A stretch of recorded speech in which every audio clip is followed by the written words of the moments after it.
جس میں آپ صلی اللہ علیہ وسلم نے سب سے پہلے اللہ کی تعریف بیان کی. پھر فرمایا کہ لوگوں میں کہتا ہوں سنو، شاید اس سال کے بعد اس جگہ پھر تم سے کبھی ملنا نہ ہو. اے لوگوں، تمہاری جانیں، تمہارا مال آپس میں ایک دوسرے پر حرام ہے جیسے کہ یہ مہینہ اور یہ دن حرام ہے. جاہلیت کی تمام باتیں میرے قدموں کے نیچے ہیں. پہلے میں عباس ابن عبد المطلب کا سود باطل کرتا ہوں اور جاہلیت کے تمام خون معاف ہے. سب سے پہلے میں ربیعہ بن حارث بن عبد المطلب کا خون معاف کرتا ہوں جو کہ بنی حزیل پر ہے. اس کے بعد آپ صلی اللہ علیہ وسلم نے میاں بیوی کے حقوق بیان فرمائے اور مردوں کو تاکید فرمائی کہ اپنے بیویوں کے معاملے میں اللہ تعالیٰ سے ڈرے اور ان کے ساتھ اچھا معاملہ کرے. آگے چل کر اسی خطبے میں آپ صلی اللہ علیہ وسلم نے فرمایا کہ لوگوں میری بات سنو اور سمجھو، میں نے تمہیں سارے احکام پہنچا دیے ہیں اور تم میں 2 چیزیں چھوڑے جا رہا ہوں. اگر تم نے انہیں مضبوطی سے پکڑ لیا تو کبھی بھی گمراہ نہیں ہوں گے. ایک ہے اللہ کا کلام یعنی قرآن پاک اور نبی کی سنت. اے لوگوں، ہر مسلمان دوسرے مسلمان کا بھائی ہے اور تمام مسلمان آپس میں بھائی بھائی ہے. پھر آپ صلی اللہ علیہ وسلم نے لوگوں سے پوچھا کیا میں نے تمہیں سارے احکام پہنچا دیے؟ لوگوں نے کہا کہ اللہ گواہ ہے آپ نے سارے احکام پہنچا دیے. آپ صلی اللہ علیہ وسلم نے فرمایا کہ اے اللہ تو گواہ رہنا کہ میں نے سارے احکام پہنچا دیے. اس خطبے کے بعد حضرت بلال رضی اللہ تعالیٰ عنہ نے ظہر کی اذان دی اور رسول پاک صلی اللہ علیہ وسلم نے ظہر اور عصر کی دونوں نمازیں ایک ہی وقت میں پڑھی اور یہی عرفات میں رسول پاک صلی اللہ علیہ وسلم پر وحی نازل ہوئی. الیوم اکملت لکم دینکم واتممت علیکم نعمتی ورضیت لکم الاسلام دینا. اس کے بعد 10 ذی الحجہ کو آپ صلی اللہ علیہ وسلم نے مینا میں پہنچ کر قربانی کے اونٹ ذبح کیے. پھر آپ صلی اللہ علیہ وسلم نے سر مبارک کو منڈایا اور بال مبارک صحابہ میں تقسیم فرمائے اور اخیر میں آپ صلی اللہ علیہ وسلم نے طواف وداع کر کے ذی الحجہ کے اخیر میں واپس مدینہ کو روانہ ہوئے. راستے میں آپ صلی اللہ علیہ وسلم غدیر خم کے مقام پر آپ نے خطبہ دیا جس میں آپ صلی اللہ علیہ وسلم نے پھر آپ کے وفات کا زمانہ قریب آنے کی طرف اشارہ فرمایا. اس خطبے میں آپ صلی اللہ علیہ وسلم نے سب کو حضرت علی رضی اللہ تعالیٰ اور اپنے گھر والوں سے محبت کرنے کی ہدایت بھی فرمائی. آخر ذی الحجہ سن 10 ہجری میں آپ صلی اللہ علیہ وسلم مدینہ پہنچے اور چند دن کے بعد ہی سن 11 ہجری شروع ہو گیا تھا. اس طرح آپ صلی اللہ علیہ وسلم نے نبوت کے صرف 23 سال میں سارے عرب کی کایا ہی پلٹ دی. وہ عرب جو ساری دنیا کی برائیوں اور گندگیوں کا مرکز تھا، جہاں انسانوں کے بھیس میں جانور رہا کرتے تھے، جہاں کے لوگ سب سے زیادہ جاہل اور پسماندہ تھے، رسول پاک صلی اللہ علیہ وسلم نے وہاں ایک ایسا روشنی کا مینار جلایا جس کی نور کی کرنوں سے ساری دنیا جگمگا اٹھی. مکہ ساری دنیا میں سب سے زیادہ مقدس جگہ ہے اس لیے کہ وہاں اللہ کا گھر ہے، بیت اللہ ہے، جس کو مشرک بھی اپنا کعبہ سمجھتے تھے، اس کا حج اور طواف کرتے تھے، مگر اسی مقدس جگہ کو مشرکوں نے کفر اور دوسری گندگیوں کا اڈا بنا ڈالا تھا. انہوں نے اس گھر کو پاک نماز اور خدا تعالیٰ کے ذکر سے آباد کرنے کے بجائے پتھر کی بے جان تصویروں سے آباد کر رکھا تھا. انہوں نے خدا کے گھر کو جو کہ پوری دنیا کا مرکز ہے طرح طرح کی بدکاریوں اور گناہوں سے سجایا تھا. جب مرکز کا یہ حال تھا تو بھی ساری دنیا میں گناہوں اور اندھیروں کا پھیلنا ضروری تھا. چنانچہ ہر طرف گمراہی اور بدکاریوں کا چرچا تھا. دنیا اندھیرے میں گم تھی، ہر طرف شیطان کی حکومت تھی. اگرچہ کہ صبح آنے سے پہلے رات کا اندھیرا بہت گہرا ہو جاتا ہے، اس کے بعد سورج کی روشنی پھوٹتی ہے جو ذرا سی ہی دیر میں دنیا کو چکا چوند کر دیتی ہے. یہی حال رسول اللہ صلی اللہ علیہ وسلم کے آنے سے پہلے دنیا کا تھا. ہر طرف ظلم و جہالت اور گناہوں کا راج تھا. لوگوں میں طرح طرح کی برائیاں رچ اور بس گئی تھی. اچانک نور کی ایک کرن پھوٹی. دنیا کا سب سے بڑا انسان ان اندھیروں سے لڑتا ہوا سامنے آیا جس کے ہاتھ میں ایمان اور سچائی کی قندیل روشن تھی. رسول اللہ صلی اللہ علیہ وسلم نے ایسے لوگوں میں اپنا دین پہنچانا شروع کیا جو بھلائی اور سچائی سے بہت دور جا چکے تھے. آپ صلی اللہ علیہ وسلم حالانکہ جانتے تھے کہ یہ لوگ بھلائی کی بات سن کر ایک دم بھڑک اٹھیں گے اور جان تک لینے کی کوشش کریں گے، مگر آپ صلی اللہ علیہ وسلم کو اللہ تعالیٰ کے وعدے پر بھروسہ تھا کہ آپ ایک دن ضرور کامیاب ہوں گے. پھر ایک دن آپ صلی اللہ علیہ وسلم ہر طرف کی مصیبتیں اور سختیاں جھیلنے کے لیے میدان میں تشریف لے آئے. قریش کے مغرور اور سر پھرے لوگوں نے آپ صلی اللہ علیہ وسلم کا مذاق اڑایا. پھر آپ صلی اللہ علیہ وسلم کے جانی دشمن بن گئے.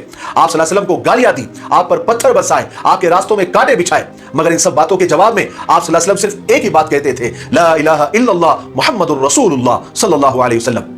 رسول اللہ صلی اللہ علیہ وسلم ابھی ماں کے پیٹ میں ہی تھے کہ آپ یتیم ہو گئے. پھر بچپن میں ہی پیار کرنے والی ماں اور محبت کرنے والے دادا کا سایہ سر سے اٹھ گیا.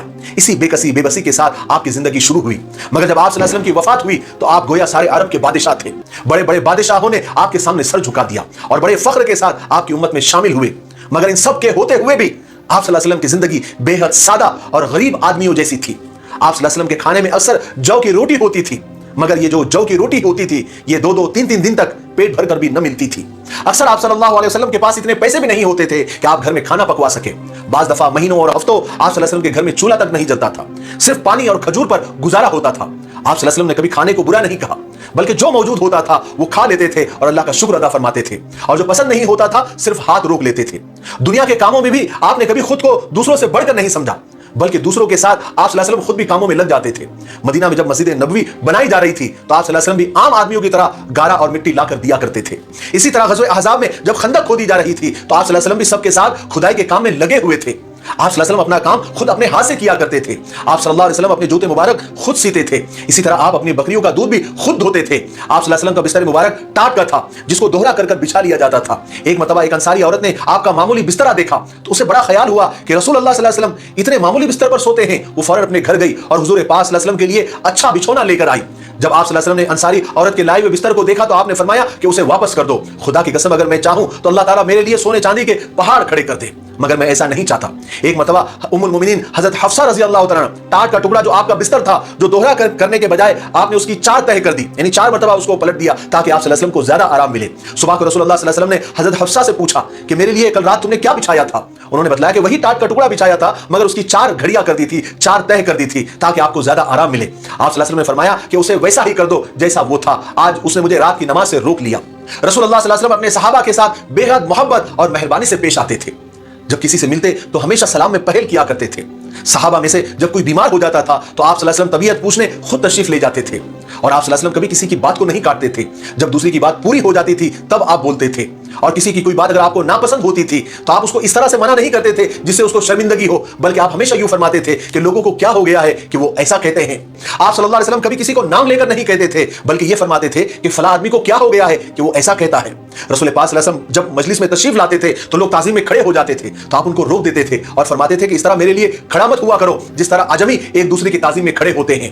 حضور پاک صلی اللہ علیہ وسلم اپنے صحابہ کا اتنا احترام فرماتے تھے کہ آپ ان کا نام نہیں لیتے تھے بلکہ کسی لقب اور پسندیدہ نام سے ان کو پکارتے تھے. آپ صلی اللہ علیہ وسلم اتنے عمدہ اخلاق کے مالک تھے کہ جو ایک دفعہ آپ صلی اللہ علیہ وسلم سے مل لیتا تھا تو آپ ہی کا دم بھرنے لگتا تھا. آپ صلی اللہ علیہ وسلم فرماتے تھے کہ پہلوان وہ نہیں جو دوسروں کو پچھاڑ دے بلکہ پہلوان وہ ہے جسے غصے کے وقت اپنے پہ قابو رکھنا آ جائے. آپ صلی اللہ علیہ وسلم کا فرمان یہ ہے کہ تم میں سب سے زیادہ مجھے وہ پسند ہے جس کے اخلاق سب سے زیادہ اچھے ہوں.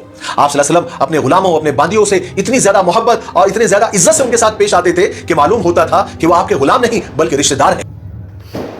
تو دوستوں یہ تمام ایکشن جو سیریز ہم چلا رہے ہیں محمد سب کے لیے صلی اللہ تعالیٰ علیہ وسلم کا, یہ 73واں پارٹ الحمدللہ ہم نے مکمل کیا ہے, یعنی کہ 73. اب انشاءاللہ نہیں چاہتا تو 74 پارٹ میں آپ سے ملاقات کریں گے. جیسے کہ میں نے شروع میں بتایا تھا یہ سیریز کا بس اینڈ ہے سمجھ لیجیے, اس کے یعنی کہ 75 اس کا لاسٹ ایپیسوڈ ہوگا. تو جتنا ہو سکے اس کو شیئر کریں, دیکھیں, سمجھیں, عمل کریں دوستوں, اور اپنی قیمتی رائے کمنٹ باکس میں ضرور بتایا کریں.